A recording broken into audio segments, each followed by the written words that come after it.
Shalom, ndabasuhuza mu izina rya Yesu Kristo umwami wacu. Karibu muri ikiganiro cy'isaha y'agaciro. Ikiganiro cy'isaha y'agaciro kirakomeje kubera amasengesho yawe, kubera kuyikurikirana ndetse n'umwanya ugifatira ukacyumva. Rero ndasaba ngo wowe unkunda kandi unkurikira ufata n'akanya gato usengere n'umuryango wanjye, usengere n'umurimo nkora kugira ngo Imana ikomeze iduhe imbaraga kandi Imana itubashishe tubashe gukora ibintu binezeza, bishimisha ndetse n'ubushake bwayo buri munsi. Ikindi Imana impa ingufu, imbaraga z'umubiri, imbaraga zo mu mwuka kugira ngo ikiganiro gikomeze gucaho. Rero ndakwakiriye aho uri hose, isaha y'agaciro ni yawe. Deka dufate aka kanya dusengane nawe mbere yuko ntangira ikiganiro. Uwiteka Mana nziza, Mana nzima, ndagushima ko uri Imana igira neza. Ndagushima ko ufite gahunda, ufite ibyo waduteguriye mu buzima bwacu. Niyo mpamvu igihe cyose ugenda udukuriramwo bike bike ukabiduhishurira. Ijambo ryawe riravuga ngo bihishwe n'ibyawe, ngo bihishuwe n'ibyo abagaragu bawe bahanuzi. Koze kuduhishurira nyakubahwa ibiri ku mutima wawe tukabaza kubigezaho abantu. Ndagushima cyane ko watugize abo kwizerwa, ukatwizera ukaduha ijambo ryawe, ukaritugabira mwami. Uyu munsi ko batuvuga ijambo ryawe dushize amanga, turivuga mu mbaraga, turivuga mwami mu bushobozi bw'umwuka wera. Ndagushima kugira neza kandi ndagushima kuri kumwe natwe. Reka nyakubahwa iri jambo ngiye kuvuga rinkoreho, rikore no kubanyumva kandi ritugirire akamaro. Ni mu izina rya Yesu Kristo umwami wacu. Amen. Uyu munsi ku isaha y'agaciro ndagira ngo nganire namwe kubijyanye n'ubwami bw'Imana. Uko ubwami bw'Imana turabwumva, umurimo w'Imana, igikorwa cy'Imana, ubwami bw'Imana, ubwo buryo bwose nibwo ngira ngo tuze kuganiraho gatoya kubijyanye n'ubwami bw'Imana. Ubwami bw'Imana ni ikintu kigari, ni ikintu kinini umuntu atabasha kuvuga mu minota mike afite isaha y'agaciro, ariko ndagerageza kuvuga ku ngingo zimwe zitari z'ingenzi zituma ubu butumwa ubasha kubwumva neza. Mbere na mbere reka dusome ibyanditswe. Turasoma mu gitabo cya Luka ibice 12 ku murongo 31 kugeza kuri 32. Luka 12 31 kugeza kuri 32. Ahubwo mushake ubwami bwe kuko ariho ibyo muzabyongerwa. Icya kabiri 32 ngo mwamukumbi muto mwe ntimutinye kuko so yishimira kubaha ubwami. Muri iyi mirongo yombi ko ari ibiri turasanga umurongo wa mbere udushishikariza gushaka ubwami, ngo hanyuma ibindi biziyongeraho. Umurongo wa kabiri ukatubwira kudatinya kuko data yishimira kuduha ubwami. Nuvuga ngo ubwami ntibuhabwa abantu benshi gusa n'abantu bakeya. Ubu bwami bw'Imana bushobora kuza ku bantu 2, 3, ku bantu barenze 3, ku gihugu, ku mugabane ndetse ku isi yose. Yesu atangiye kwigisha ubutumwa bwe yatinze cyane ku kintu bita ubwami bw'Imana, cyangwa se ubwo yitaga ngo ni ubwami bw'ijuru. Ubwami bw'Imana cyangwa se ubwami bw'ijuru. Mu migani yavugaga yaravuga ngo ubwami bw'Imana bugereranywa, ubwami bw'Imana burasa, ubwami bw'Imana bumeze, ubwami bw'Imana bushushanywa, ubwami bw'Imana busa. Aho nantu twagiye tubona mu nyigisho za Yesu nyinshi, agafata akantu gato kavuga ngo ubwami bw'Imana bugereranywa n'aka kantu, yarangiza handi yasanga umukecuru arimo abara amafaranga ngo ubwami bw'Imana burasa n'uyu mubyeyi watakaje amafaranga, ariko yashakisha akayabona. yasanga abantu baterera inshundura mu mazi ngo bazane amafi, kavuga ngo ubwami bw'Imana burasa n'abatereye inshundura mu mazi. Ibyo byose kuki Yesu yabigeranyaga n'ubwami bw'Imana? Nuko message ikomeye, ubutumwa Yesu yari afite bukomeye bwari ubwo bwami. Ubwo ni ubutumwa ntekereza ko abantu benshi tutagiriwe amahirwe yo kubumenya cyangwa se tutamenye ibyo ari byo. Hari ubutumwa bw'agakiza twigishe gukizwa, kwakira Yesu nk'umwami n'umukiza, akaba umwami w'ubuzima bwawe. Ubwo ni ubutumwa twakiriye kandi buri muri Bibiliya, ngo ni wizeza akanwa kawe, watuza akanwa kawe, ukizeza umutima wawe, uzakizwa. Ubwo ni ubutumwa bw'agakiza ntekereza ko abantu benshi twakakiriye baba Kristo. Hakaba nanone ikindi kintu umuntu yakagombye kumenya. Yesu yaravuze ngo ndi irembo, umuntu azinjira muri nge ngo hanyuma yongera asohoke. Kwinjira muri Yesu ariko hari no gukomezamo ukabona urwuri. Reka mvuge agakiza ni nko muri salo,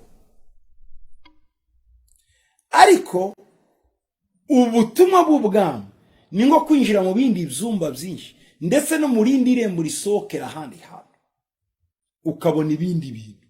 Bibiliya yavuze ngo ahubwo mushaka ubwami bwe, ngo kuko ariho ibyo muzabyongererwa. Nuko ngo hari ibindi umuntu abona iyo yamaze kubona ubwami bw'Imana. Ubwami bw'Imana rero burenze ibyo twe dutekereza. Rero Yesu yaje abwigishamo, nibwo butumwa yari afite igihe yatangiye kubuvuga aha ku isi. Ubwami bw'Imana, ubwami bw'Imana, ubwami bw'Imana, ubwami bw'Imana.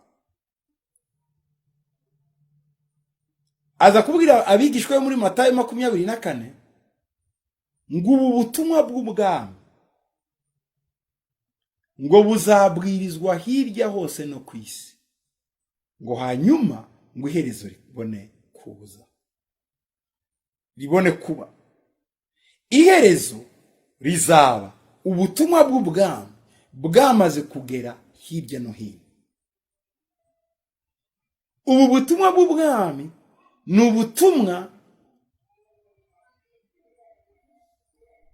burenze ubwo benshi twamenye, ibyo twita ubutumwa bwiza.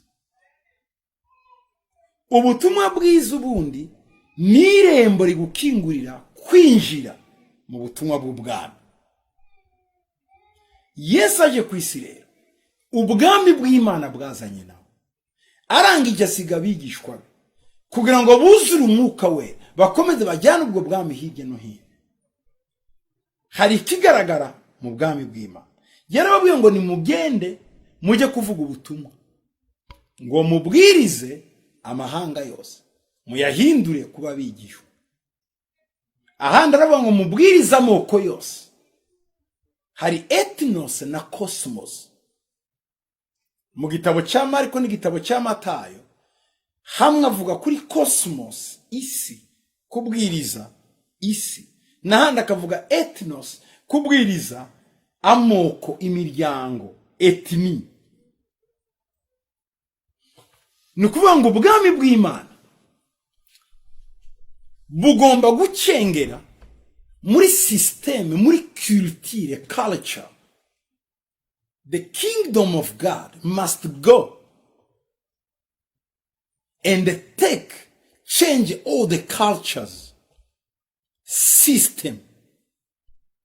Ubwami, ubutumwa bw'ubwami bwinjira mu mibereho, muri culture, mu mico y'abantu, bukagenda bugorora, bufasha, buhindura. Ubwo ni ubutumwa bw'ubwami. Ubutumwa bw'ubwami si ubutumwa bugarukira ku muntu gusa. Yatuye Yesu, yamwakiriye nk'umwami, afite Yesu umutima we. Ubutumwa bw'ubwami rero, wa Yesu wakiriye muri wowe, aguhindura umwami n'umutambyi. Hanyuma ugiye hose ukagenda ufata, conquer. hanyuma ukahashinga ubwami. Ubwo bwami buza muri sosiyete urimo, bugahindura imitekerereze y'iyo sosiyete, ikagira mindset, ibitekerezo by'Imana. Ubwo butumwa bw'ubwami bwijira muri entreprise, mu bigo bicuruza, bukinjira mu micururize y'abantu, bukazana mindset y'uburyo ijuru rikora business, imitekerereze yo gukora ubucuruzi mu buryo bw'ijuru. Ubutumwa bw'ubwami bukinjira mu bitaro, bukinjira mu baganga, mu baforomo, abaforomokazi, mu barwayi, bugahindura culture yari ihari, uburyo abantu bafataga abantu kwa muganga, uburyo abantu bafataga abantu bijiye mu bitaro, hakaba indi culture, bigahinduka, abantu bakabonwa mu Imana, ukavura umuntu umubona mu bumana, nawe ugakora ako kazi ubona Imana, nawe akakira uwo muganga mubona mu Imana. Iyo culture, ubutumwa bwiza bw'ubwami bukajya kwa muganga, hakaba ubudasa n'ibyari bihari. Ubutumwa bwiza bw'ubwami bukajya mu gisirikare, bukajya muri polisi, imikorere yarimo, imitekerereze yarimo, imivugire yarimo, igahindukira, igafata imitekerereze y'ubumana. Polisi igakora nkikorera Imana, igisirikare kigakora nkigikorera Imana, inzego z'umutekano zigakora nkizikorera Imana, batareba abantu ariko bareba Imana, umwami w'abantu, bakorera ku jisho ry'Imana, badakorera ku jisho ry'umuntu. Abakozi ba leta, ibigo byose bakoreramo, bakabikoreramo badakora muri ibyo bigo nk'abakorera ba shebuja bari kumwe nabo, nk'abakorera umushahara wa buri kwezi bahembwa, nk'abakorera umuhango wo kurangiza akazi. No, bagakora nk'abari mu rusengero bakorera Imana, bagakora nk'abari imbere y'Imana mu bwami bwayo, ariyo barimo bakorera kandi bahemba. Iyo mitekerereze niyo mitekerereze twita y'ubwami bw'Imana. Ni ukuvuga ko Kristo agomba kuba mu nzego zose zibaho.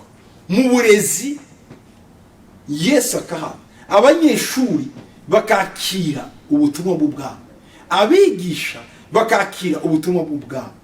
Waba wigisha abana baba bumva mwarimu ibyo avuga, bakabona Imana. Ubwo nibwo butumwa bw'ubwami. Ni ubutumwa bwinjira muri culture, the culture ya buri sosiyete, culture, imico, umuco wa buri bwoko, wa buri gihugu, wa buri ntara, wa buri hantu, wa buri leta. Iyo mikorere ikabaho. Imana ikaba umwami muri icyo kigo, ikaba umwami muri ako kazi, Imana ikaba umwami muri urwo rusengero, Imana ikaba umwami muri icyo gihugu, Imana ikaba umwami muri urwo rugo, Imana ikaba umwami muri uwo mutima, Imana ikaba umwami muri urwo rugendo. Ni ukuvuga ngo ikintu cyose ukora, Imana ikaba ari umwami muri cyo. Voilà le message du royaume. Ubwo nibwo butumwa bw'ubwami, ubwo nibwo butumwa bw'ubwami, nibwo butumwa tubagezaho bw'ubwami, nibwo butumwa tubabwira bw'ubwami. Bibiliya rero yavuze ngo mubanze mushaka ubwami, ngo hanyuma ibyo bindi muzabyongerwa. Tubanze dushaka ubwami bivuze iki? Tubanze dukora ikintu cyose gihesha Imana icyubahiro, ikintu cyose gihesha umuntu umugisha. Icyo gihe tuba turimo dukorera mu bwami bw'Imana. Uretse agakiza mfite, uretse agakiza ufite, uretse agakiza mufite, tureke ubwami bw'Imana noneho busohoke hanze, buve muri twebwe aho bwihishe, buve mu burokore mfite. Uburokore bwanjye mbwerekanisha ibikorwa hanze, simbwerekanisha amagambo, mbwerekanisha ibikorwa.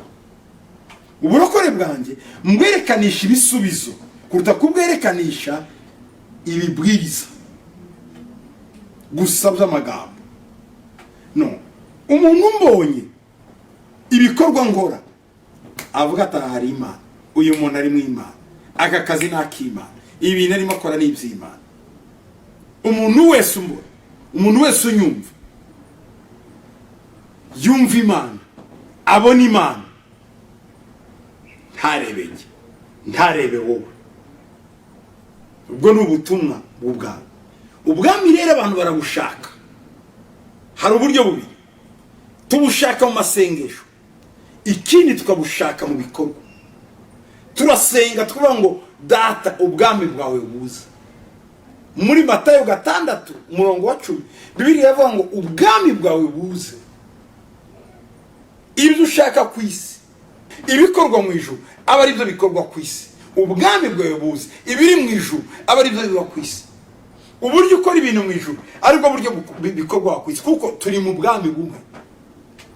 Nitwumva ikintu bita ubwami bw'Imana, tugasobanukirwa nosiyo y'ubwami bw'Imana, tuzaba dutangiye kwinjira mu bushake bw'Imana mu buryo hari urujya n'uruza ijuru no ku isi. Ibikorwa ku isi niko bikorwa mu ijuru, bikorwa mu ijuru niko bikorwa ku isi. Ariko ibyo ntibizaba hatari ubwami bw'Imana.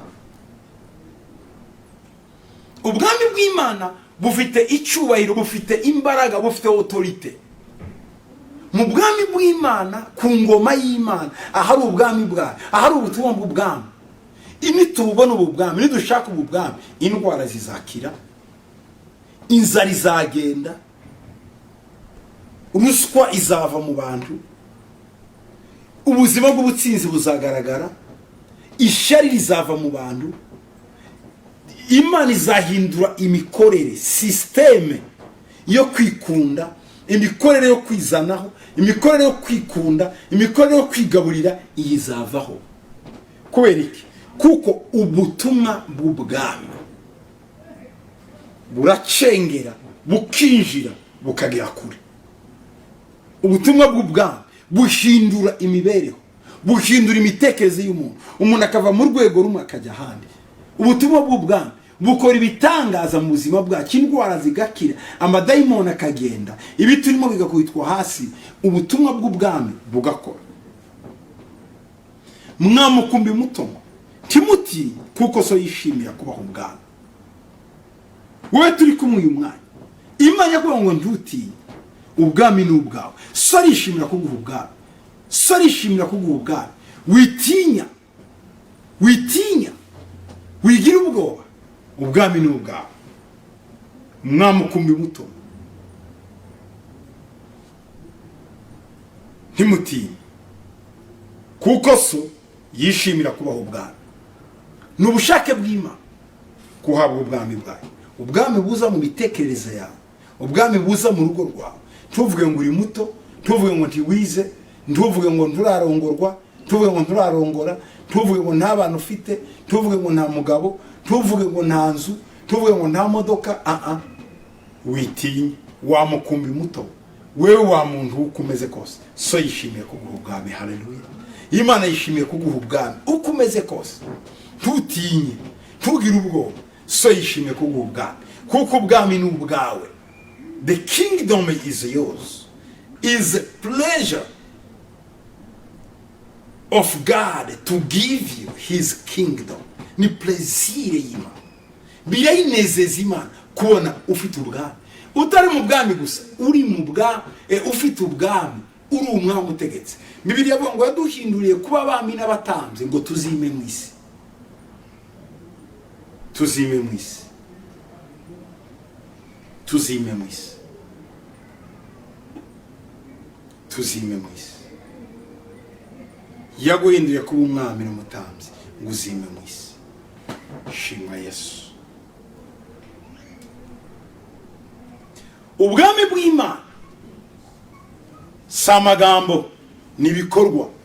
Ubwami bw'Imana si amagambo, ni imyifatire. Ubwami bw'Imana si teori, ni pratique. Ibyo tugomba gupratika rero hanze y'urusengero, hanze y'ubukristo bwacu, biri nibyo bigaragaza ubwami bw'Imana. Ibyo tuvuga, ibyo dukora, ibyo dusoma, ibyo twamamaza, ibyo twizera, ibyo twemera, bigomba kujya hanze noneho bigakoreshwa. iyo turimo tubikoresha rero hanze, nta kindi bigaragaza ni ubwami bw'Imana. Abantu baravuga ati ibi bintu ko ari bizima, ibi bintu ko bidasanzwe, ibi bintu ko bitangaje, bikabatangaza nyine. Ubwami bw'Imana, ndasaba ngo ubwami bw'Imana buze gucengera mu buzima bwawe, ucengere aho uri, ucengere mu mibereho yawe, ucengere aho urara naho wiriwe. Ubwami bw'Imana burenze kurya no kunywa, burenze kwambara, burenze gusa neza, burenze kwimakiya. Ubwami bw'Imana ni umunezero, ni ugukiranuka, ni amahoro mu Mwuka Wera. Bibiliya iravuga mu Baroma 14:17 ngo kuko ubwami bw'Imana atari ukurya no kunywa, ngo ahubwo ni ugukiranuka, ni amahoro n'umunezero mu Mwuka Wera. Si ukurya no kunywa, oya, ahubwo ni ugukiranuka, ni amahoro no kwishimira mu Mwuka Wera. Iyo twishimiye mu Mwuka Wera, dufite amahoro mu Mwuka Wera, dufite gukiranuka mu Mwuka Wera, tuba dutangiye kumva icyo ubwami bw'Imana buvuze. Hari umuntu ufite amafaranga, hari umuntu ufite inzu, hari umuntu ufite imodoka ariko ntagira umunezero. Akaba afite ibyo byose mvuga ariko ntakiranuke. Akaba afite ibyo byose mvuga ariko ntagira amahoro. Amahoro aza ryari? Gukiranuka kuza ryari? Umunezero uza ryari? Iyo Umwuka Wera yabiduhaye turi mu bwami. Umwuka Wera ntashobora gukorana natwe tutari mu bwami, kuko ni out of connection, nta rezo ihari. Ugomba kuba mu bwami kugira ngo Umwuka Wera kuzanira ibi bintu. And the whole, hanze ya rezo, hanze ya network, Umwuka Wera ntiyabikuzanira. Ariko bari mu bwami bw'Imana nibo Umwuka Wera azanira ibi bintu: gukiranuka, amahoro no kwishima mu Mwuka Wera. Ubwami bw'Imana rero si ubw'amagambo, ahubwo ni ubw'imbaraga. Uko Bibiliya itubwira Abakorinto ba mbere 4:20 ngo kuko ubwami bw'Imana atari ubw'amagambo gusa, kuvuga si morale, si igipindi. Ubwami bw'Imana ni imbaraga. Imana irifuza kugira imbaraga, Imana irifuza kukwambika imbaraga zayo mu buzima bwawe. Ndagusaba rero mwene data, ukomerere mu mbaraga z'Imana, ukomerere mu bwiza bw'Imana. Ndasaba ko ubwami bw'Imana buza mu buzima bwawe kandi bukora mu buzima bwawe. Paul yabwiye Abakorinto, aravuga ngo nicyo gituma bene data, Abakorinto ba mbere 2:1, ngo ubwo nazaga iwanyu ntaje ndi umuhanga n'intyoza yo kuvuga cyangwa afite ubwenge buhebuje. No, ntiyazanye amagambo asanzwe, yazanye imbaraga z'Umwuka Wera, demonstration de l'esprit. Aza abereka icyo Umwuka Wera yakora, abemeza akoresheje imbaraga z'Imana. Ngo kuko ubutumwa twahawe butabagezeho ari amagambo gusa, ngo ahubwo bwabagezeho bufite n'imbaraga. Abatesalonike ba mbere 1:5. Ubutumwa yazanye ngo ntibwaje ari amagambo, ngo ahubwo bwazanye imbaraga zo guhindura imibereho, guhindura ubuzima, guhindura imikorere n'imivugire, habits zose izo nenge zikavaho. Ubwami bw'Imana burahindura. Iyo ubwami bw'Imana bwaje mu gihugu, uburemere, ubwinshi bw'ubukene bw'abakene buragabanuka. Iyo ubwami bw'Imana bwahageze, imfungwa zirafungurwa. Iyo ubwami bw'Imana bwahageze, ubujura burashira. Ruswa yabaye nka system ivaho.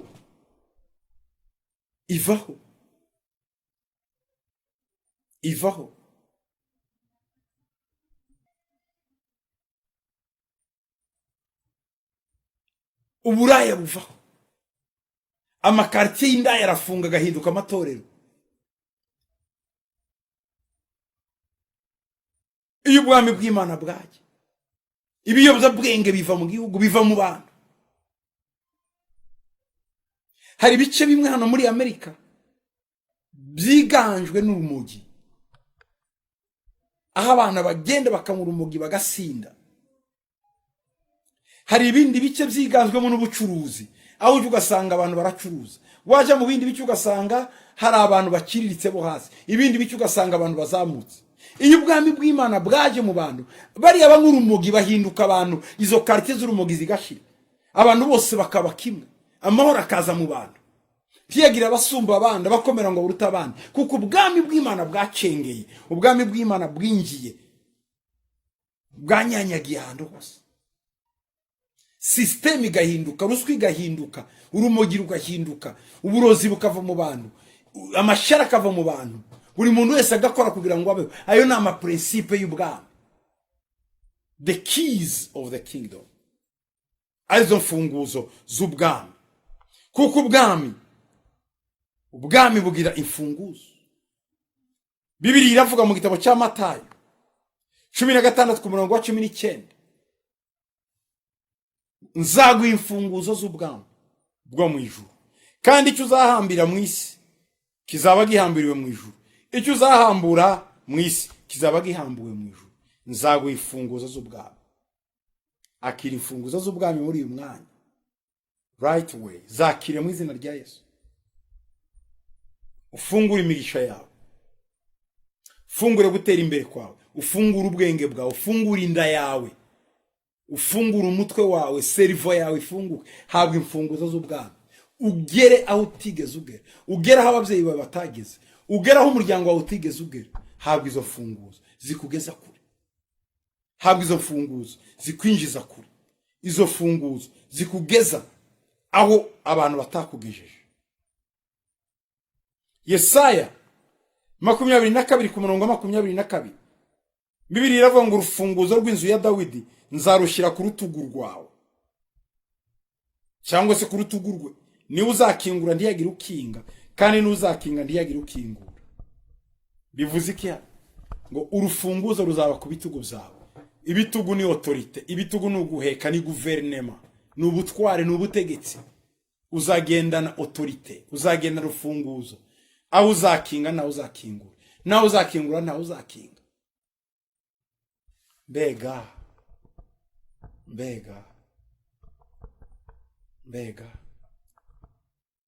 uzakinga ntiyagira ukingura, uzakingura ntiyagira ukinga. Ku rutugu rwawe niho hari autorite, ku rutugu rwawe, ku rutugu rwawe. Imana iguhaye izo mbaraga ngo ubashe guheka, ubashe kwikorera ibyananiye abandi, ubakingura imiryango, ubashe kwikorera ibyavuniye abandi, ubakingura imiryango, abantu baruhuke. Niba kubona baruhuke, imitwaro yose bayigushire ku gitugu, kuko wowe ufite uburyo uyikuraho, ufite uburyo ukingura, ufite n'uburyo ukinga. Izo ni imbaraga z'ubwami. Imana iragusezeranya gushira ubwo rufunguzo rw'ubwami ku rutugu rwawe. Bihabwe mu izina rya Yesu, bihabwe mu izina rya Yesu. Bavandimwe, Yesu yaravuze ngo mushake ubwami bwe no gukiranuka, ibindi muzabyongera. Ese wanyemerera iyi minsi usigaranye yo kubaho ugashaka ubwami bw'Imana, ukabigira priorite mu buzima bwawe? Kuko hari impinduka nyinshi uzazana, kandi hari ibintu byinshi uzabona bikungura, bikugirira inyungu, haba mu mwuka haba no mu mubiri. Ngo mushake ubwami bwe. Wanyemerera ugashaka ubwami bwe? Abigishwa bamubwiye ngo twigishe gusenga. Yarabwiye ngo numujya gusenga umvuge ngo Data wa twese uri mu ijuru, izina ryawe ryubahwe, ubwami bwawe buze, ibyo ushaka bibaho mu isi kuko biba mu ijuru. Data wa twese wo mu ijuru, ubwami bwawe buze. Reka ubwami bw'Imana buze mu buzima bwawe. Saba nawe ubwami bw'Imana buze mu nzu yawe, ubwami bw'Imana buze mu kazi kawe, kuko ubwami bw'Imana nibwo Imana igushakaho. Rero mwamukumbi mutomo, timutinye, kuko so yishimira kubaha ubwami. Witinya, so yishimiye kuguha ubwami, so yishimiye kukugeza ahantu hakomeye. Ndagira ngo nsengane nawe ushire mu maboko y'Imana, kubwira Imana, kwereka Imana, hanyuma so mu ijuru abashe kuguha ubwami. Urarwaye, urababaye, urarira, urashonje, ubuza akazi, turarongorwa, urubatse, nta rubyaro ufite. Ibyo byose tugiye kubyereka Imana. Mu bwami bw'Imana ibyo byose birahari. Ko shaka ubwami bw'Imana nabyo bizakongererwaho. Reka dusenge. mwami Yesu tuje imbere yawe, nzanye umuntu wese urimo nkurikira muri uyu mwanya imbere yawe, ndasaba mu izina rya Yesu Kristo ngo urebe ikibazo afite, icyifuzo azanye imbere yawe uyu mwanya, cyaba icyifuzo cy'uburwayi, cyaba icyifuzo cy'akazi, cyaba icyifuzo cy'ibyangombwa, cyaba icyifuzo cy'ubutaka, cyaba icyifuzo cy'amashuri, cy'uburwayi, cyaba icyifuzo icyo ari cyo cyose, ndagusaba nyakubahwa ngo kubw'imbabazi zawe umumanurire ubwami bwawe akubone, abone imbaraga zawe, abone gukora kwawe, abone umunezero wawe, agushime kandi aguhimbaze. Ndasaba Mana ngo umuhindure amateka, ndasaba Mana ngo wigaragaze, ndasaba Data gukore kuko uri Imana ikora. Reka ubwami bwawe buze, reka icyubahiro cyawe kigaragare, buri muntu wese abubone, ubutumwa bw'ubwami Mwami buvugwa, abantu babumenye, bamenye ko atari abakristo gusa, ahubwo bagomba kuzana impinduka aho bari, nabo bagomba guhinduka bagahindura abandi. Atari abakristo gusa bo mu rusengero, ari n'abakristo ku kazi, ari n'abakristo mu mirimo yabo ya buri munsi, bagaragaze isura yawe, kuko niko kugaragaza ubwami bwawe.